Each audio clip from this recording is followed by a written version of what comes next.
আসসালামু আলাইকুম, আশা করি সবাই ভালো আছেন। আমি আপনাদের জন্য আরো একটা টপিকস নিয়ে হাজির হলাম। টপিকসটা হলো ট্রিম এক্সটেন্ড কিভাবে করবেন।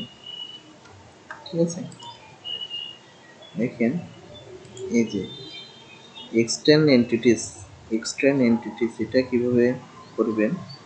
এটা অনেক সময় অনেক কাজে আমাদের প্রয়োজন হয়। আপনারা এটার কাজ কিভাবে করবেন দেখেন, এটার একটা বড় সুবিধা আছে। সুবিধাটা আজকে দেখবেন, ঠিক আছে। তো আমরা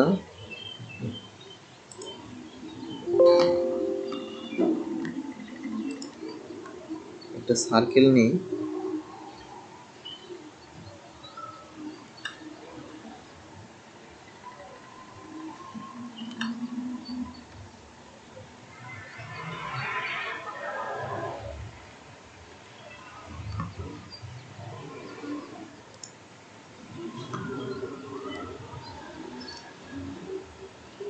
দেখেন একটা সার্কেল নিলাম আর একটা রেখা নিয়ে আপনার এদিক থেকে এই পর্যন্ত,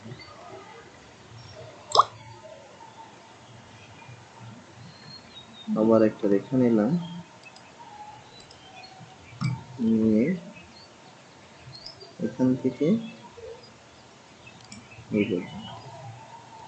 এখন আমরা এই এক্সটেন্ড এন্টিটিসে যাব।